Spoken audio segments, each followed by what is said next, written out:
Reka mbasuhuze nongere mbahe ikaze kuri YouTube channel yacu Vumbura 250 TV.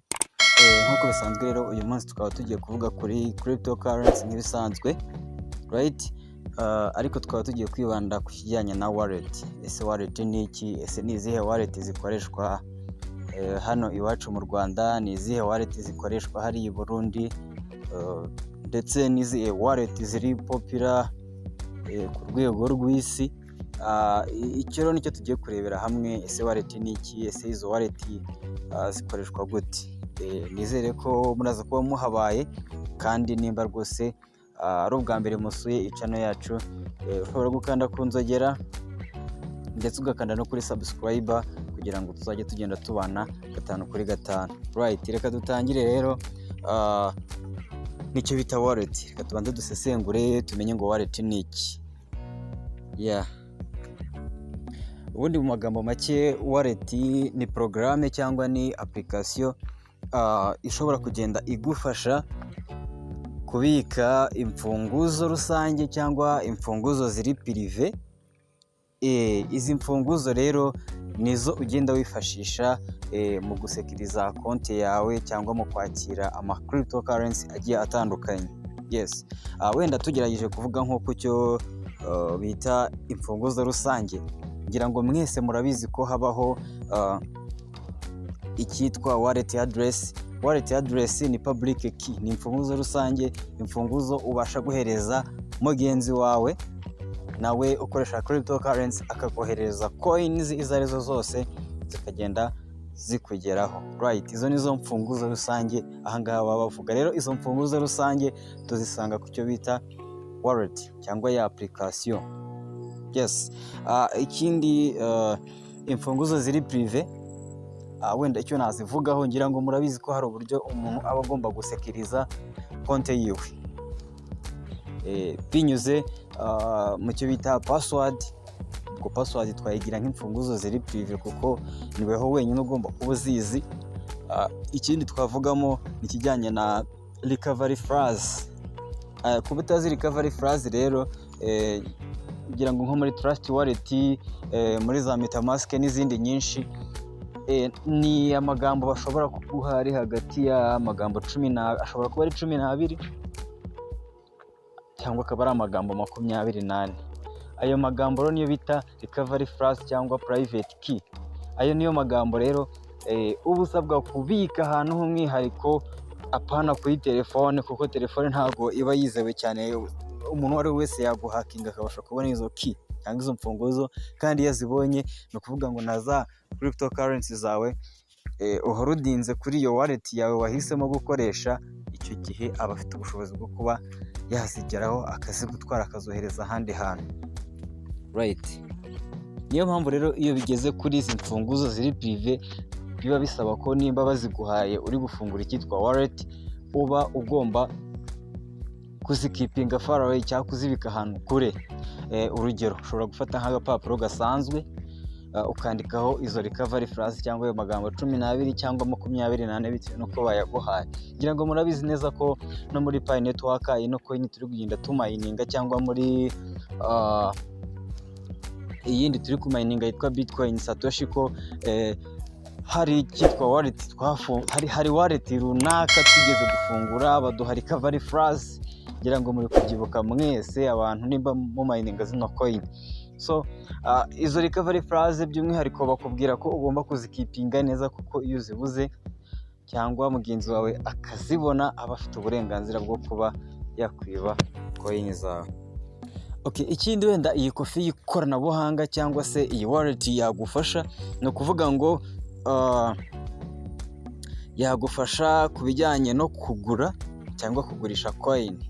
Yes, reka dufate urugero rworoshye. Ushobora gukenera kugura Bitcoin, ukifashisha ya kofi yawe, kuko muri ya kofi bihorodinze cyangwa se bibitsa ama cryptocurrency menshi y'ubwoko bugiye butandukanye.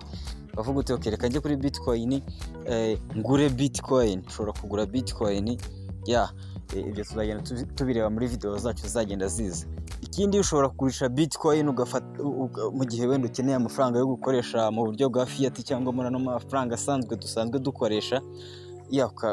ukagurisha bitcoin wari utunze cyangwa indi coin iyo ari yo yose, right? Ahangaha bwo birasobanutse.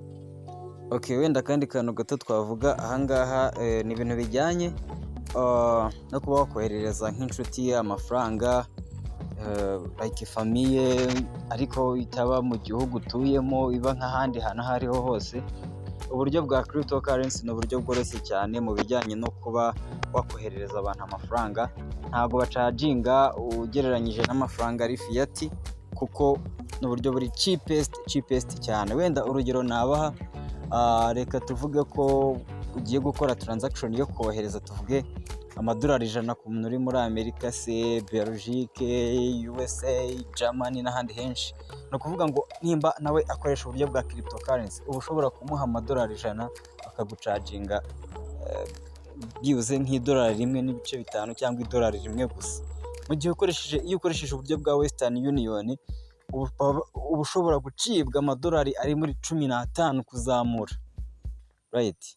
Mbese ni amafaranga menshi cyane ushobora gucibwa mu gihe wakoresheje buno buryo busanzwe. Yes, kandi ikindi wenda nababwira kuri cryptocurrency kugira ngo abantu benshi batangire bazikoreshe, kuko njye mbona ari nziza, nuko zirihuta cyane kandi zifite umutekano. Ngo nimba ugiye gukora transaction yawe nta mikerere rwizamo, nta amasegonda kugira ngo umuntu abe yakiriye amafaranga, cyangwa weho ubu yakiriye ari umuntu yakoherereje, cyangwa ubu yakiriye hari aho wari wayashoye ugiye kubikura. Ikindi numva cy'ingenzi cyane kuri cryptocurrency, mwihangana gato ariko tukaba turi kuvuga kuri wallet, ariko nibi ni ingenzi.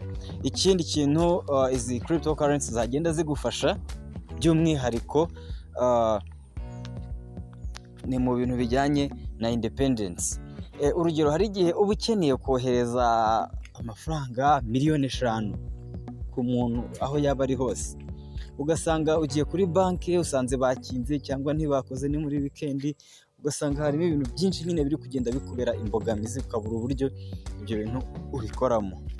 Rero amafaranga iyo uyafite muri cryptocurrency ahari hose ushobora kuyohereza igihe icyo ari cyo cyose, yaba ari saa 6 z'ijoro, saa 7, saa 8 cyangwa saa 9, uko wabyifuza kose. Urumva ko it's like independence for you. Okay, ntago rero nk'uko ikiganiro cyari kijyanye no kuvuga kuri wallet, reka tuvuge wallet yakunda gukoreshwa hano iwacu mu Rwanda, akoreshwa mu Burundi se no muri bindi bihugu byinshi cyane bigiye bikomeye, aho ushobora kuyifashisha. Nawe nimba utarayifungura ushobora gutangira uyu munsi. Nimba ukeneye kuyifungura ukaba warabuze umuntu ugufasha, twandikire inbox kuri nimero turasiga muri description y'iyi video, ni kuri WhatsApp. Turagusubiza, tukugayidinge, tugufashe, tugushyire muri Vumbura community, aho uzagenda ubona update ndetse ukagenda ubaza n'ibibazo ibyo ari byo byose ufite kuri cryptocurrency, right? Hanyuma rero wallet nateguye wallet 6. No kuvuga ngo wallet ya mbere ni wallet bita blockchain. Hari wallet ya blockchain. Yes, hari wallet yitwa blockchain, iyi ngiyi kugira ngo abantu benshi barayizi. Hari indi wallet yitwa Coinbase, irakoreshwa cyane, usibye ko iri very complicated mu kuyifungura kuko isaba ibintu by'amaKYC bikomeye, abantu benshi ntago bakunda kuyikoresha. Yes. Hanyuma hakaba wallet yitwa MetaMask, ngira ngo abantu bamayininga icyitwa Bitcoin Satoshi, marabizi ko turi muri testnet, babasabye gutunga wallet ya MetaMask. Mwabonye uburyo ama transaction agenda akorwa, ubwo MetaMask nayo ni imwe mu wallet agenda akoreshwa mu bintu bya cryptocurrency, right? Indi tutagenda tutavuzeho ni yitwa Binance. Binance nayo ni wallet ikoreshwa n'abantu benshi cyane, igakoreshwa ku isi yose, kuko Binance hari abantu benshi cyane no mu Rwanda bayifashisha babikura amafaranga bakayashyira mu buryo bwa fiat cyangwa mu buryo bwa mobile money. Ibyo nabyo ni ibintu bibaho, right? Hanyuma indi wallet nababwira ni yitwa Paxful. Nayo ni wallet itagufasha kubikura coin, ahubwo ukaba wagura coin wifashishije amafaranga asanzwe ari kuri mobile money. Yes, wallet ntabwo igufasha kubikura coin uzishyira kuri mobile money, ariko ushobora kugura coin ukishyura ukoresheje mobile money yawe, right? Ikindi kintu wenda indi wallet nagenda ntababwiye hariyo y'ingenzi cyane yoroshye ubuzima, itabukomplika kandi iri secure, ari nayo nanjye nkoresha, ni wallet yitwa Trust wallet. Iyi ni wallet iri popular ku rwego rwo hejuru, akaba ari wallet idasaba amaKYC menshi ku bantu b'abatangizi.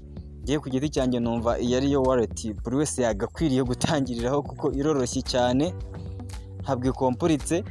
Harimo uburyo bwo guhindura currency, ukaba washyira no mu mafaranga y'iwanyu, ukavuga uti okay, nshaka kujya mbona amafaranga yose mu buryo bwa right bw'amanyarwanda cyangwa amadolari cyangwa se ama UN n'amakanadiyani, biterwa nuko nyine waba ubyifuza. Ibyo iyi wallet irabigufasha cyane kandi amatransaction yayo arihuta, nta KYC kompuritse bagusaba. Icyo ubusabwa kuri iyi wallet ni ukubika icyo bita private key cyangwa recovery phrase y'amagambo 12 baguhereza kuri iyi Trust wallet. Okay, ubwo ndumva rero nabampiniye ahangaha, ndumva hari utuntu tw'ingenzi mbasangije. Nimba udukunda cyane udukurikira rwose, nyaboneka ujye udukorera share, ukande kuri subscribe, dutere inkunga, kuko buriya iyo wabikoze buriya ni motivation ubu duteye kugira ngo dukomeze twavance, tubabwire ibindi bintu byinshi cyane bigiye bitandukanye, right? Nongera kukwibutsa ko nimba hari icyo ukeneye gusobanuza, ushobora kutwandikira kuri nimero ya WhatsApp iri munsi y'iyi video, tukagenda tugufasha uko ubyifuza, nawe ukagira